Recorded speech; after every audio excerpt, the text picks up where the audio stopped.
Welcome to Be Advised, Leading with Value with Brad Swineheart. In this podcast, we will focus on successful marketing methods for advisors that generate prospects and clients. We will learn from the best in the industry on how advisors in the trenches today are growing their practices. Join us for this journey where Brad draws from years of expertise and guest experts to help advisors reach their full potential. The referral coach is in the house with Brad Swineheart.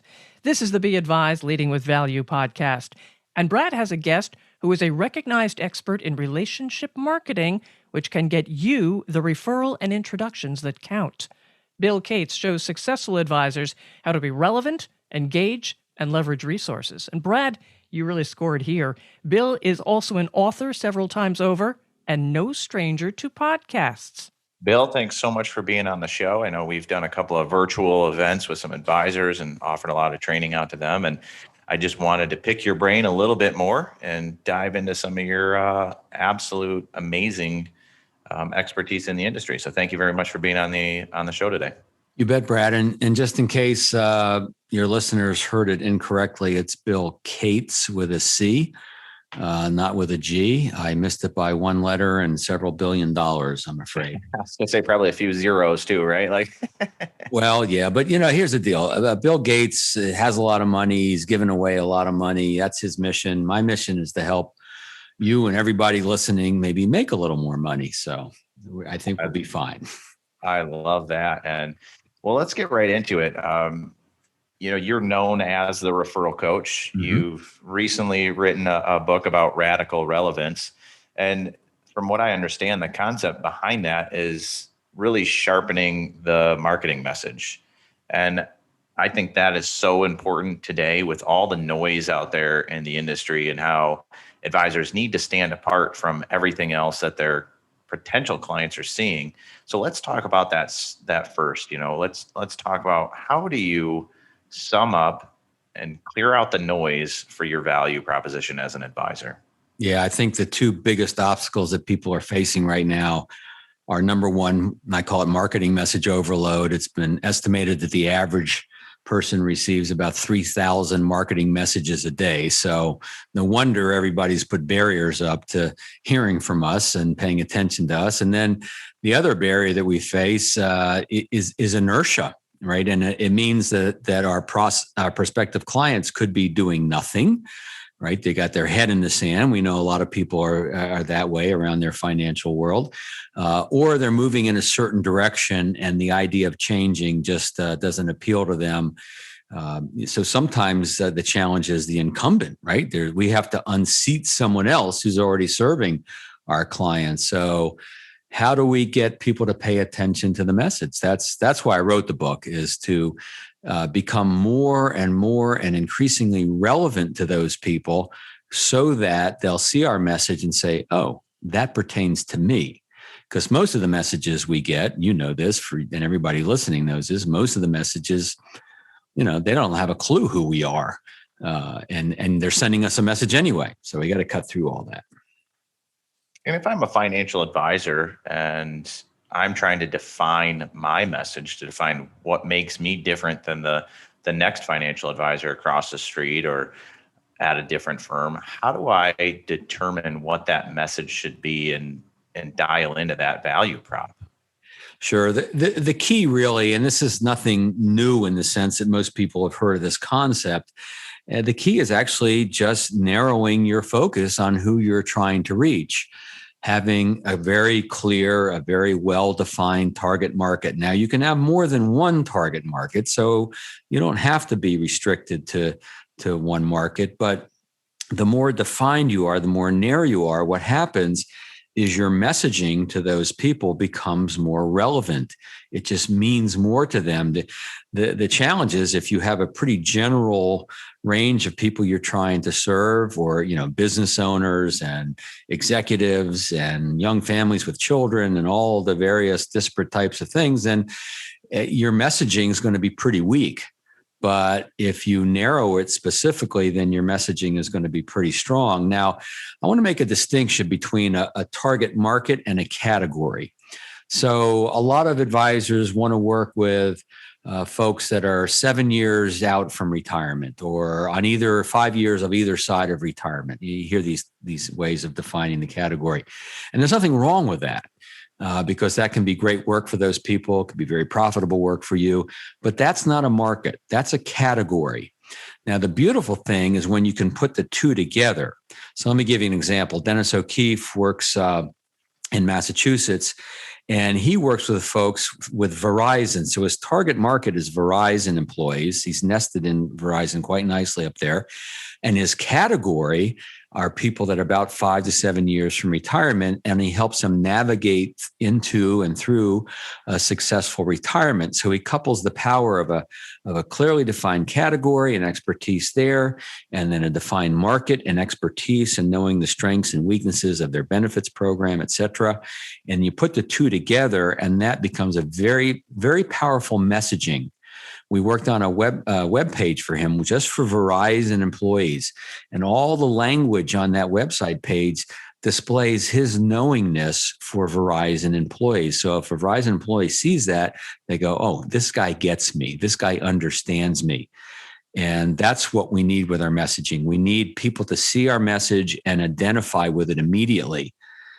So then they will spend a little more time with that message, and hopefully we get a chance to get into their world.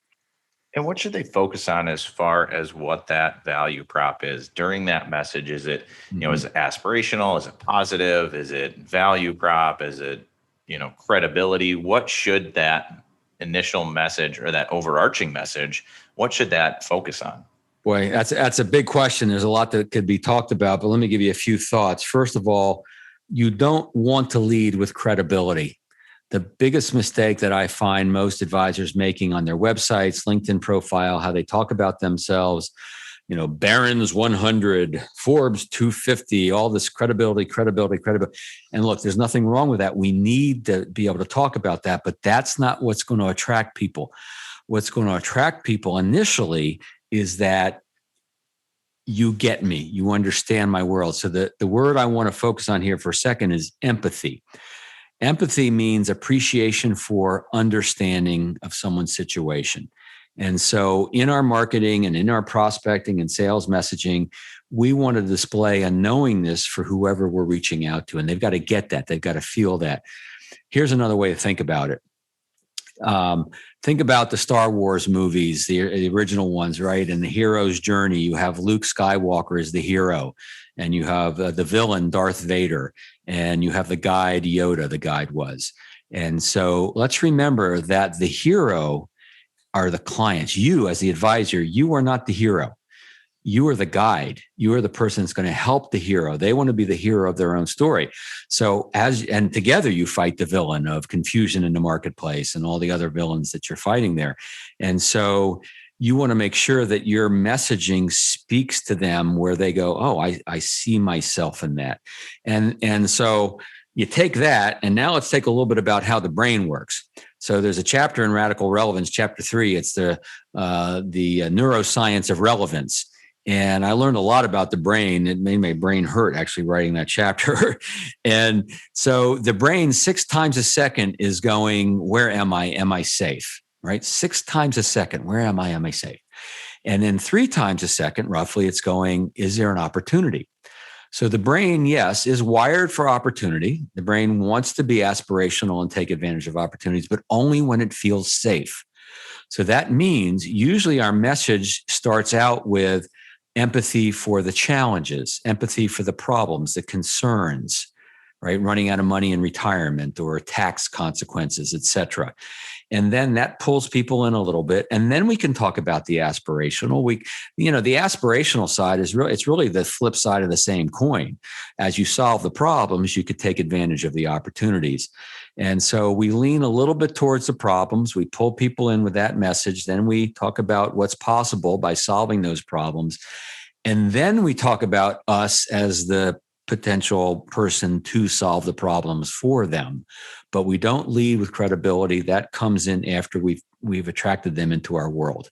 And there's 2 points I want to dissect separately on that. The first being credibility, and that you don't want to lead with that. And I think that's very important for advisors to understand the difference between pushed credibility and found credibility. If you're leading your marketing message with how great you are, you're setting, and I love the analogy of the hero, but if you're setting yourself up as the hero and you're pushing how great you are and how credible you are, that is entirely different than someone discovering your credibility.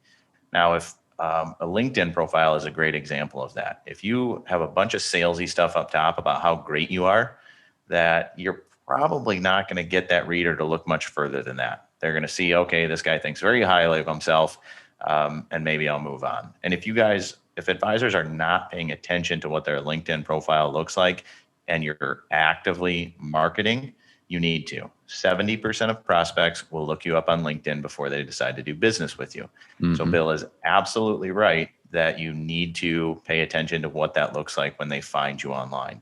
I want to point out the fact that found credibility is very different than marketed credibility. And to Bill's point, if you can stay relevant when they first find you online, and you can have an empathetic message, and then throughout their research with you, they find that you are a credible person, whether you've been on a podcast, you've written blog posts, you have a very professional looking social media, that is very different than leading with that. Because now they're researching you, they're digging into you, and what they find is gold. That is a home run. And the other thing, and Bill, I've heard you talk about this hero mentality, the Yoda mentality. I love that. I'm a big fan of what's his name, Grogu on the Mandalorian. He's a little baby Yoda there.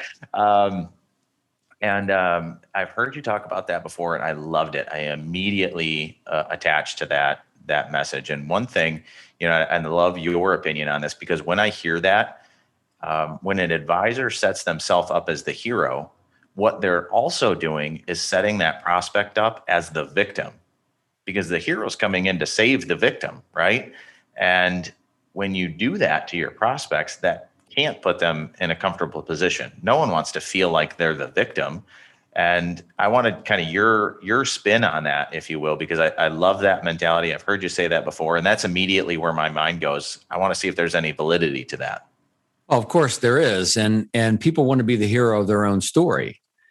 And so, and they want to be able to be empowered to make the right decisions. Now, everyone's a little bit different, but in most cases, people want you to come in not with arrogance and not with, I know things that you don't know, and I'm going to make you feel less than because of it.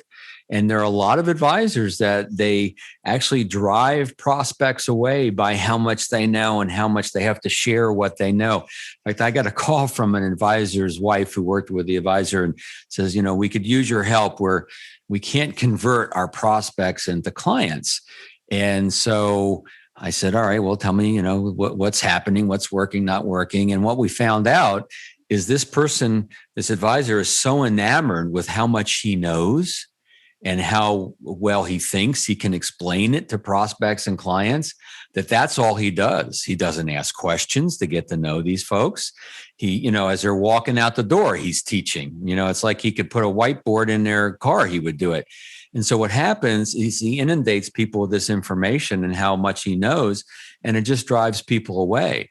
What we need to do, and if you look at, to go with Star Wars a little bit further, what does Yoda say? We could talk Star Wars all day. Yeah, of course. But what does Yoda say to Luke? The answer is inside of you. And now, of course, our clients don't know all the answers. We have to help bring the answers there, but it's by getting to know them. So the whole principle of radical relevance is an incredible, unrelenting passion for needing to know who our prospects and clients are. It has to start with that. It has to start with just getting to know our prospective clients and our current clients in ways that most advisors just don't take the time to do. So what happens with that is, is context, right? The more context, the more you know about a prospect going in, the more you learn about them quickly, and the more you get to know them over time, the more valuable you are to them, right? The better you can serve them. So you have to have that attitude of curiosity and getting to know these people and just as much as you possibly can. And then you start to make recommendations based on that and you get to know more. So guess what? They feel listened to, they feel understood. They are now the hero of this dynamic that's going on. And you're just facilitating, helping them make the decisions that are in their best interest that they wouldn't make without us. I mean, we do have to take a leadership role in people's lives. Don't get me wrong, right? The guide does take a leadership role. I mean, I think every financial advisor's job is to help people make financial decisions that are in their best interest that they wouldn't make without us. So that's important. But our clients and prospects won't let us do that until they get a feel for who we are, until we create the personal side of the relationship. And that's all about asking good questions and listening and going deeper with all of that. So yeah, when you try to come off too strong with the credibility, whether it's going to make someone feel like a victim or it's just going to drive them away because you're not taking the time to get to know me, right? Nobody likes that. Nobody likes it. I had someone call me recently to do some business with me. And she says, what I like to do is start off this call by telling you a little bit about myself. And then I want to learn about your situation. And I'm thinking, she's got it totally backwards, right? Yeah. Could she give me a little piece of what she does if I don't know? Just a glimpse? Yeah, that's not bad to have a little context. But then she's got to know who I am before she starts to talk about herself, because then when she talks about herself, she can be relevant to me. Otherwise, she could be talking about herself and saying things that would drive me away from her without even knowing. So it's all about a relentless passion for understanding our prospects and clients. And when we target a niche market, when we have a more narrowly defined market, what that does is it allows us to have more of that context and have more of that understanding of those people before we even contact them. We're coming in at a higher level of understanding and appreciation for their situation. So then we can ask more educated questions. We can ask questions that demonstrate our knowingness of their situation. And that's the key in cutting through all the noise. Now, before I forget, let me just make sure I cover this one thing. In the book, we have 17 rules of radical relevance. And the first one is the fastest way to relevance with someone who doesn't know you is an introduction from someone they do know, right? So credibility comes from introduction. Credibility comes from meeting people through introduction. So that always needs to be the primary method of how you're reaching people. Through that personal introduction. Why? Because that's how people want to meet you. And everything falls into place because of that. So doesn't mean you can't use other sources. That doesn't mean there aren't other things involved, but that's primary. And when you meet people through introductions, every other aspect of what you do works better and things get easier. And we feel the exact same way over at White Glove. And that's one of the reasons that we offer introduction services as opposed to lead generation or something like that, where it's just cold calling a person's name on a sheet of paper. Take one step backwards, and I want to talk about the questions to ask. And I've been in sales for a very long time, sales management, both in the financial advisory world and outside of that. And I remember probably the very first thing I ever learned about selling is to ask questions. And we used to have a rule that any project, any solution you wanted to offer a potential client, you had to ask 6 questions first. And the point of that was to get to know them, get to know the scope of the project, get to know what they're looking for. And sometimes it was a challenge because sometimes those people came in with a very clear, this is what I want to accomplish. And it felt like you were backpedaling by asking questions. But I'll tell you what it does is build that personal relationship. And this business, more than probably any other, is built on relationships. And you'll never get that if you are just the solution guy. If you're just the guy that just pumps out answers instead of getting to know that person, you'll never develop that bond. And ultimately, when that client, even if they become a client of yours, when they start having more and more questions and they don't feel like you care, they don't feel like you're going to ask, they're going to find those solutions somewhere else. And maybe that person will ask them enough questions where they feel personally connected. Yeah, no question about that. And look, if you have someone who comes in with their own agenda, and that's fine, you got to find out what that is. And as they have things they want to talk about and get answers to, you can still be asking questions around that. I'll tell you, let me give you 3 magical words that has changed my ability to sell better, my ability to get to know people better. And that is, tell me more. Right? When someone says, I want to talk about this, or tell me more about this annuity thing I keep hearing about, or whatever it is they talk about.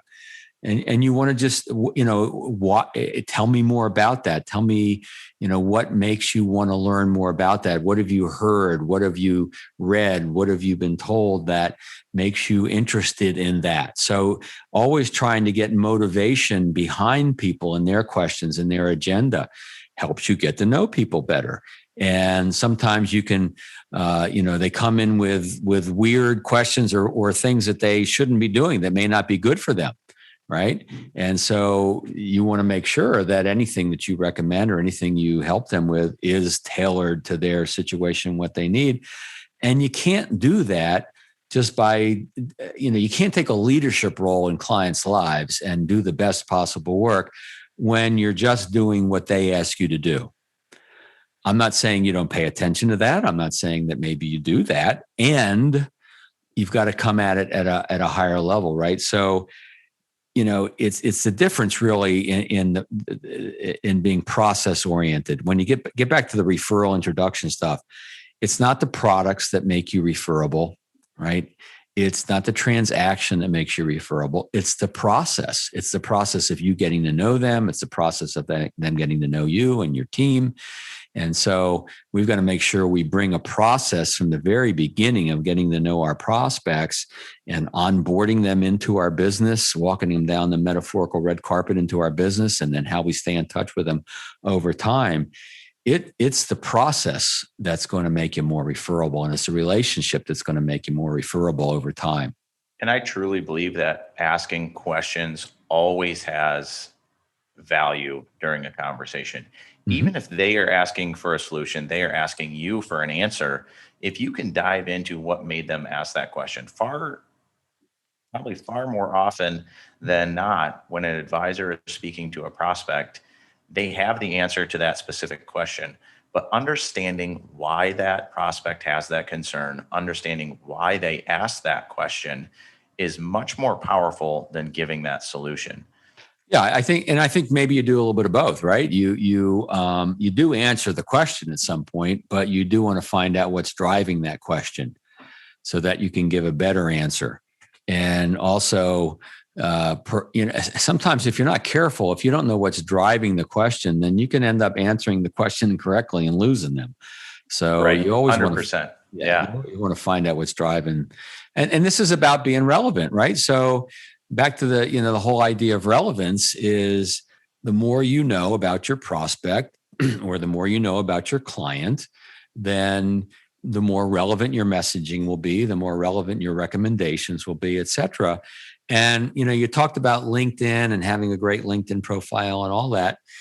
I find that there's really 2 kinds of research that you want to do for prospects before you reach out to them. There's the cold research, where you go look at their LinkedIn profile, you go look at their website, maybe their Facebook page, anything you can learn out there about them or their company. And that's the cold research. And that can be very helpful. There's nothing wrong with that at all. It's very helpful. But then there's also the warm research. Warm research is the relationship-oriented research. Warm research are only the things you can learn from someone who knows them already. And that's why referrals and personal introductions are so powerful. And that's why they're related to this topic of relevance, because we can learn about the personality. We can learn about what's going on in their life that's important to them that we can't get with the cold research. And so that's why when we target a market or target a specific market, we bring more value and we bring more knowingness to that market. Referrals actually get easier to get in a target market, because any good target market is going to have formal and informal ways of communicating with each other. And because of that, we start to build a reputation. And, this industry, Brad, is very prospecting oriented, right? You think about when new advisors get hired and the referral process, a little bit of that's prospecting. If we're asking for introductions, that's a form of prospecting. And there's nothing wrong with that. In fact, prospecting will always be a part of your business. There'll always be a piece of that. But one of the things that I'm trying to do, I'm kind of on a mission to help a lot of advisors, especially successful advisors, to be able to move a little bit away from that push prospecting, that always kind of chasing and having to go after other people, to attraction marketing, where we're attracting people into our world. And so any prospecting that's left is a lot easier because we're attracting them into our world. And that's what happens when we target a very specific market, is we start to be able to build a reputation. In fact, sometimes I call it reputation marketing. And when we use the tools of reputation marketing and we start to draw people to us, man, talk about everything getting easier, right? People come to us ready to do business. People come to us because they've heard good things about us. The word of mouth factor increases when you target a niche market, and you get so many more unsolicited referrals because of that. So again, this is all about being relevant. It's all about knowing the people you're reaching out to. And the more narrow your approach, the easier it will be. In one of our previous episodes, we talked to an advisor that had a wait list for clients because he focused so highly on that niche that he was great at, but also just that relevance factor and that referral factor, that people were coming to him and he was saying, nope, you're going to have to wait a couple of months before I can really dive in and start working with you. And wow. On the other side of that, I remember talking to Frank Maselli, legendary seminar guru, right? And he used to say that at the end of a seminar, he'd get 110% appointment request rate. And I'd always be like, Frank, what are you talking about? And he said, because everybody in the room would book an appointment, but also I'd get, hey, Joe Smith, hi, I wasn't at the seminar last night, but my neighbor Mike said you were amazing and I needed to talk to you. And if you can do that, all of that boils down to being relevant and tapping into your target audience. And Bill, I know you've talked before about strategic relevance and tactical relevance. And maybe as we get close to the end here, we can dive into a little bit of that, of what does that even mean, strategic relevance compared to tactical relevance? Yeah, sure. So strategic relevance, as you would think, are the strategic decisions, the strategic things we do in our business. So things like, what is our target market? Who fits our business? Who does not fit our business? All of those things are very important strategic decisions to make. What is our target market? What's the bullseye within our target market? Do we have more than one target market? So all of that is the strategic side. And then the tactical is obviously how we implement that and how we talk about that in the environment. So let me give you a couple of places where the tactical relevance comes into play. One thing is, we call it a value positioning statement. Some people call it kind of an elevator pitch, but it's a short, succinct way to talk about your value. And we need a short, succinct way to talk about our values. So we have what we call a value positioning statement formula, and it goes something like this. I work with who want to, for example. Right. So I work with defines my market. Here's who I work with. I work with high level executives. I work with small business owners in the printing industry. I work with young couples with children. Whatever it is, it defines that. And then who want, whatever they want is what is the benefit. You need to talk in terms of benefits. And I got to tell you, I've reviewed about 120 value propositions from financial advisors over the last year, and very few are any good at talking about benefits. They talk about features, they talk about things that they offer, but they don't talk about how that actually impacts the prospect or client. But if you think about what your prospect wants, that's the benefit. And it's usually things like confidence, clarity, peace of mind, knowing they're not going to run out of money in retirement and things like that. And then, for example, is very important. So I want to encourage everybody listening to start to create a bit of an inventory of anecdotes, of examples, of case studies that you can use when you start to talk about your value with others, because that's what brings the cryptic formula to life. I work with who want to. All right, that's pretty good. It answers some questions. But then when you say, for example, and you have a little anecdote, now people are really starting to get it.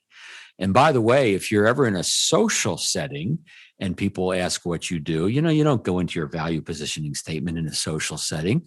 What do people do in social settings? Well, they tell stories, anecdotes. Let me tell you what happened to me today, or let me tell you about my vacation or whatever. So start with the story, start with the example. Someone says, what do you do? Well, let me give you an example. And so that's a way to take a piece of that formula and adapt it to the social setting. This is what I mean by tactical relevance. The other thing real quick is how you talk about what makes you different. And is what makes you different important in this industry? Well, yes and no. It depends. If people are interviewing other advisors to see who fits them, then yeah, you do need to know what makes you a little bit different than other people. If you're talking to centers of influence, accountants, attorneys, they want to know what makes you different because they want to know who matches the work you do. But let's not get too caught up in that, because the prospect in front of you, what they really want to know is, are you right for me? Are you right for me? And so that's what's most important in conveying the value. But with that said, let me give you a little formula. It's called the differentiation gap formula. And it goes like this. Anyone can, only we can, for example, or many can, very few can. So any financial advisor can create a financial plan for you. That's not hard to find. But very few focus on your industry, or we're one of the few that focuses on your company. So we know your benefits package in a way that most people don't know, yada, yada, then talk about benefit and then talk about, for example. So you can see how the example comes in there as well. So that just is a brief discussion on the tactical side of the relevance factor.